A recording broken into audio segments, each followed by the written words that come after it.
میری ماں میری بہنوں گزارا کرنا سیکھو. دیکھو گھر کی حالت کیا ہے. تمہارے زبان کے کڑوے بولنے کس کس چیز کو متاثر کر رکھا ہے. تازہ تازہ جانور کٹا گوشت مارکیٹ میں آیا, پانی کوئی نہیں لگا.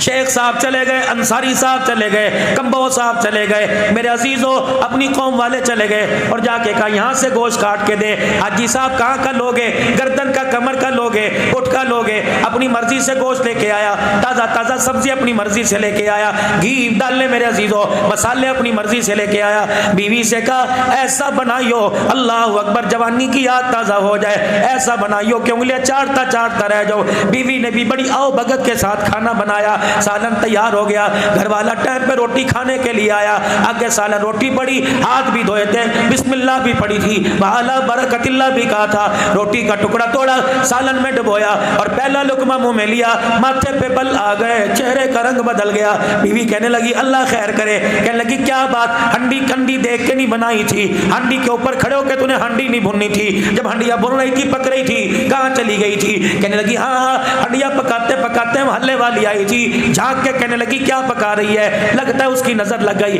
اللہ کہتا ہے اس کی نظر کوئی نہیں لگی, ہاں ہاں مسالے 2 نمبر ہوں گے. اللہ کہتا ہے مسالے بھی نمبر 2, کوئی نہیں. گوشت میں پانی لگا ہوگا, اللہ کہتا ہے گوشت میں پانی نہیں لگا. الہ العالمین, اس نے لانے میں کسر نہ چھوڑی, اس نے پکانے میں کسر نہ چھوڑی. الہ العالمین, پھر یہ کھانا کیسے بد ذائقہ ہو گیا. اللہ فرماتے ہیں ہاں میں تجھے بتاؤں, ہنڈیاں بھون رہی تھی, سر پہ دوپٹہ بھی تھا, ہاتھوں کی انگلیوں پہ ناخن پالش بھی نہیں تھی, ہنڈیاں بھونتے بھونتے فون کی گھنٹی بجی. اس نے یوں کر کے دیکھا, اس پہ لکھا تھا امی جان. اس نے فون اٹھایا, ریسیور اور فون ریسیو کیا, السلام علیکم. وعلیکم السلام. ماں نے کہا میری بیٹی کیا کر رہی ہے, کہاں ہے میری بیٹی. اس نے ہنڈیاں بھونتے بھونتے کہا جس جہنم میں تم نے بھیجا تھا وہیں اور کہاں جاؤں گی, کیا کر رہی ہے. اس نے کہا جو نامراد میرے گلے پڑے تھے, اللہ اکبر, میری امی تو نے آج تک میرے ہاتھ سے انڈا نہیں بنوایا, ان کنجروں کے لیے, ان حرامیوں کے لیے مجھے 12 15 روٹیاں پکانا پڑ رہی ہیں. اللہ کی عزت کی قسم, اور میری بہنوں یہ تیرے زبان کا کڑوا بول, یہ تیرے زبان کا کڑوا بول, یہ تیرے زبان کا کڑوا بول سیدھا تیرے منہ سے نکل کر ہڈیا کے اندر جا کے کرا جس نے ذائقے کا بیڑا غرق کر کے رکھ دیا. یہ تیرے ہاتھ کا پکا تیری اولاد کھائے گی, کھا کے منہ پر جوتے مارے گی. شور کھائے گا, یقین جان پکانے والی اور کھانے والا دونوں پکا کھا کے اسپتالوں میں جائیں گے. تم کیا سمجھتے ہو کسی کی غیبت کرنا, تم کیا سمجھتے ہو کسی کی بے عزتی کرنا, تم کیا سمجھتے ہو کسی کے عیب اچھالنا, تم کیا سمجھتے ہو کسی پہ انگلی اٹھانا بچ جاؤ گے. الغیبت اشد من الزنا, فرمایا او لوگو زنا کرنے والے کو تو معافی مل جائے گی, کسی کی چغلی کھانے والا, کسی کے عیبوں کو اچھالنے والے کو معافی نہیں ملے گی. مر گئے مر گئے مر گئے مر گئے. اس سے پوچھ کے دیکھ لو کیا حال ہے, اب گزارا ہو رہا ہے, کوئی شکر کرتا ہی نہیں, کوئی کہتا نہیں اللہ کا شکر. اگر اپنی قابلیت کو دیکھیں تو ہماری قابلیت ایک سوکھی روٹی کی نہیں, قربان جاؤں دیسی گھی کے پروٹھے کھلا رہا ہے. اگر اپنی قابلیت کو دیکھیں تو سادہ پانی کے بھی میرے عزیزو ہم اس کے آگے سر اٹھا کے نہیں مانگ سکتے, لیکن قربان جائیں وہ دودھ کے شربت پلا رہا ہے. شکر کرنا سیکھو.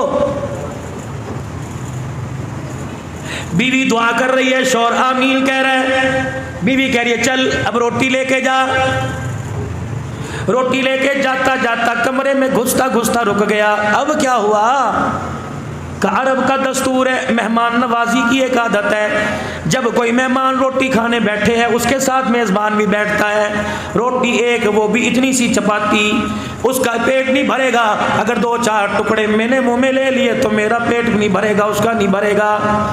بیوی سمجھدار تھی, کہنے لگی اچھا پھر یوں کریو. کیا کہا جب مہمان کے آؤ پڑھو جی اللہ کا نام, اپنے رب کا نام لے, اور وہ اللہ اکبر اپنے معبودوں کا نام لے کے روٹی کھانے لگے, تو مجھے کہنا گھر والی اندھیرا اندھیرا سا لگ رہا ہے, کمرے میں دھندلا پن لگ رہا ہے, ایسا کر ذرا چراغ کی بتی کو اوپر کر دے. میں آؤں گی, چراغ کی بتی اوپر کرنے کے بجائے چراغ کی بتی کو انگلیوں میں لے کے مسل دوں گی, اندھیرا ہو جائے گا. تو روٹی تک ہاتھ بڑھا کے خالی منہ تک لاتا رہیو, مہمان روٹی روٹی کھاتا رہے گا اس کا پیٹ بھی بھر جائے گا, تیری مہمان نوازی کا بھرم بھی بچ جائے گا. اللہ اکبر. جب دسترخوان لگا, گھر والی ذرا چراغ ذرا اونچا کر دے, روشنی ذرا تیز کر دے. گھر والی نے چراغ اونچا کرنے کے بجائے چراغ بجھا دیا. میزبان دسترخوان تک ہاتھ لاتا رہا, خالی ہاتھ اپنے منہ تک لاتا رہا, چب چب کرتا رہا. مہمان سمجھا کھانا کھا رہا ہے, جب کھا لیا اللہ اکبر اور چاہیے کہ نہ اس میں برکت ہی ایسی تھی ایک روٹی کھائی نہ گئی. اللہ اکبر. تو نے اندھیرا کر کے اپنے دسترخوان کو, اپنی میزبانی کو مہمان سے تو چھپا لیا, خدا سے کیسے چھپا سکتا ہے. صبح ہوئی, مہمان کا ہاتھ پکڑا, کہا جی اٹھیے ہماری نماز کا وقت ہو گیا. اب جس نے کھلا کے سلایا تھا اٹھ کے اس کے آگے سجدہ کرنے کا وقت آ گیا. مسجد نبوی میں لے کے جانے لگا. حضور مصلی پہ کھڑے ہو کے دروازے کو یوں دیکھ رہے. جب وہی صحابی مسجد نبوی کے دروازے پر آیا, حضور نے اللہ کا قرآن پڑھنا شروع کر دیا. وَيُؤْثِرُونَ عَلَىٰ أَنفُسِهِمْ وَلَوْ كَانَ بِهِمْ خَصَاصَةٌ. اللہ اکبر. ایک روٹی دینے والے میزبان کو قریب بلایا, فرمایا واہ واہ واہ واہ واہ واہ, کیسی مہمان نوازی کی. تیرے دسترخوان کو دیکھ کر جبرائیل قرآن خدا کا آسمان سے لے کے آ گیا. مر گئے مر گئے مر گئے. زندہ کب تھے؟ اگر زندہ ہوتے تو ختم نبوت پہ کوئی انگلی نہ اٹھاتا. مر گئے مر گئے. زندہ کب تھے؟ نبی کی عائشہ پر کوئی انگلی نہ اٹھاتا. مر گئے مر گئے. زندہ کب تھے؟ اگر زندہ ہوتے تو ابو بکر کو کوئی برا نہ کہتا, امیر معاویہ کی شان میں گستاخی نہ کرتا, حضرت رقیہ ام کلثوم کو گالیاں نہ دیتا, نبی کے عمر کو گالیاں نہ دیتا. اور کب تک مرے رہیں گے؟ اس مرے پر میں قبروں میں چلے جائیں گے. اور لوگوں, رزق کا وارث اللہ, عزت کا مالک اللہ, شہرت کا مالک اللہ, حیات کا مالک اللہ, موت کا مالک اللہ. ڈٹ جاؤ ڈٹ جاؤ, کفر کے مقابلے میں ڈٹ جاؤ. رب کعبہ کی قسم ہے, بدر کا میدان تھا, 313 میدان کے اندر اترے, پیر میں جتی کوئی نہیں, سر پہ ٹوپی کوئی نہیں, کال پگڑی کوئی نہیں, پیٹ میں روٹی کوئی نہیں, تن پہ کپڑا کوئی نہیں, لیکن میرے عزیزوں ایمان کا جذبہ لے کے اترے تھے.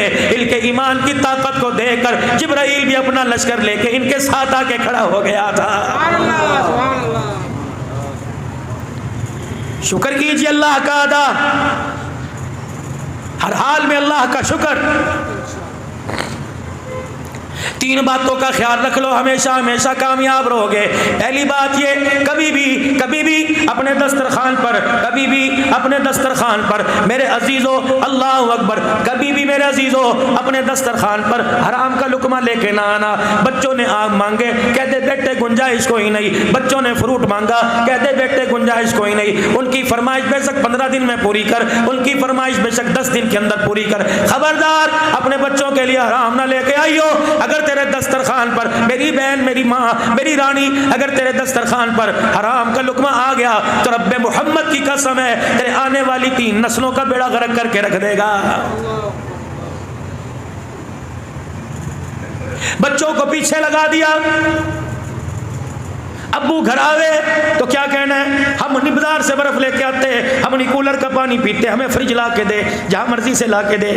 پتہ ہے یہ ابو 6 سال بھی دن رات محنت کرتا رہے, فریج نہیں لے کے آ سکتا, لیکن گھر کے اندر کل کل روٹی کھانے لگا ہے. تیرے ساتھ تو رہنا ہی دشوار ہے, تیرے ساتھ رہنے سے بہتر تھا اچھا گاڑی کے نیچے آ کے مر جاتی, ہمیں زہر کی گولیاں لا دے. تو کیسا باپ ہے, دنیا کے باپوں کو دیکھ, ٹی وی بھی, فریج بھی, گاڑی بھی دروازے پہ کھڑی ہے. ایک بچوں نے فرمائش کی, تیرے سے نہیں کریں گے, کسی محلے والے سے کریں گے, فریج لا دیتا. کیا تھا, اب یہ اللہ اکبر ساری رات کروٹیں بدلتا رہا, اسے فوم کے گدے پہ کانٹے چبھتے رہے. یہ اٹھا, بیوی نے سیدھے منہ بات نہ کی, اس نے کپڑے مانگے کہاں پڑے, اس نے روٹی مانگی کہ اچھا کیا مصیبت دے رہی ہو, رات کھائی نہیں تھی. کل کل کل کل کل سے بچنے کے لیے اس نے بڑا چھرا اپنے ہتھیار اپنے بازو میں سے نکالا. اس نے نہ پیر دیکھا نہ فقیر دیکھا, اپنا دیکھا نہ پرایا دیکھا. گھر کی کل کل سے بچنے کے لیے اس نے دکان کا چھرا تیز کر دیا, حرام کمایا, حلال کمایا. اللہ اکبر, تنگ آمد بجنگ آمد. پھر پتہ نہیں کہاں سے سود پہ پیسہ اٹھا کے لاٹری کی بولی لے کے گھر کے اندر فریج لے آیا. تو نے فریج کے اندر برف کا پانی, ایک پیالہ پانی کا رکھا, برف کا پیالہ جب فریج کے اندر جب کے باہر آیا, فرشتے نے اعلان کیا اور اعلان کر کے کہنے لگا, اے برف کا پیالہ نکالنے والی, تو نے اس برف کے پیالے میں پتہ نہیں کتنے مظلوموں کا خون ڈالا ہوا ہے, پی لے, شربت بنا کے پی, روح افزا بنا کے پی, دودھ سوڈے بنا کے پی, میٹھا دودھ کر کے کلو کلو پی جا, گٹ گٹ کر کے پی جا, لیکن اس اس پیالے کو، اس ٹھنڈے برف کے پیالے کو اپنے ہونٹوں کے لگانے سے پہلے سوچ لینا، پتہ نہیں کتنے مظلوموں کا خون اس میں آیا ہوا ہے، پتہ نہیں کتنے پریشانوں کے آنسو اور دم اس میں آئے ہوئے ہیں۔ برف کا پیالہ تو تجھے مل گیا، خدا کی طرف سے فرشتہ اعلان کر رہا ہے تجھے حوض کوثر سے محروم کر دیا گیا ہے۔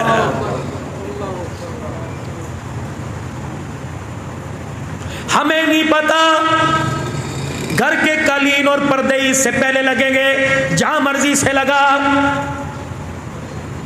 ادھار مانگ رہا ہے، ٹوپی رکھ رہا ہے، راتوں کو چھپ چھپ کے دوست کو فون کر رہا ہے، یار 50,000 دے دے، تیری بھابھی بڑا پریشان کر رہی ہے۔ اور میرے یارو، جس نے گھر میں پردے لگائے، جس نے گھر میں قالین لگائے، اسے بھی تو رات کو اٹھ کے دیکھ، کروٹ بدل بدل کے رات گزار رہا ہے یا خراٹے مار کے سو رہا ہے۔ اگر کروٹ بدل بدل کے رات گزار رہا ہے، اٹھ کے اس کے پیروں میں بیٹھ جا اور اس سے پوچھ کہ ہماری وجہ سے تیری نیند خراب تو نہیں ہوئی، ہماری وجہ سے تیری نیند خراب تو نہیں ہوئی۔ اگر تیری بے چینی کا ذریعہ ہم بنے، ہم تیرے سے معافی مانگتے ہیں، ہم گھر کے پردے قالین نہیں چاہتے، ہم ہاتھ پکڑ کے جنت کے اندر تیرا ساتھ چاہتے ہیں۔ آ جا کے نتیجہ کیا نکلتا ہے؟ طلاق دے دے، آسان کام ہے؟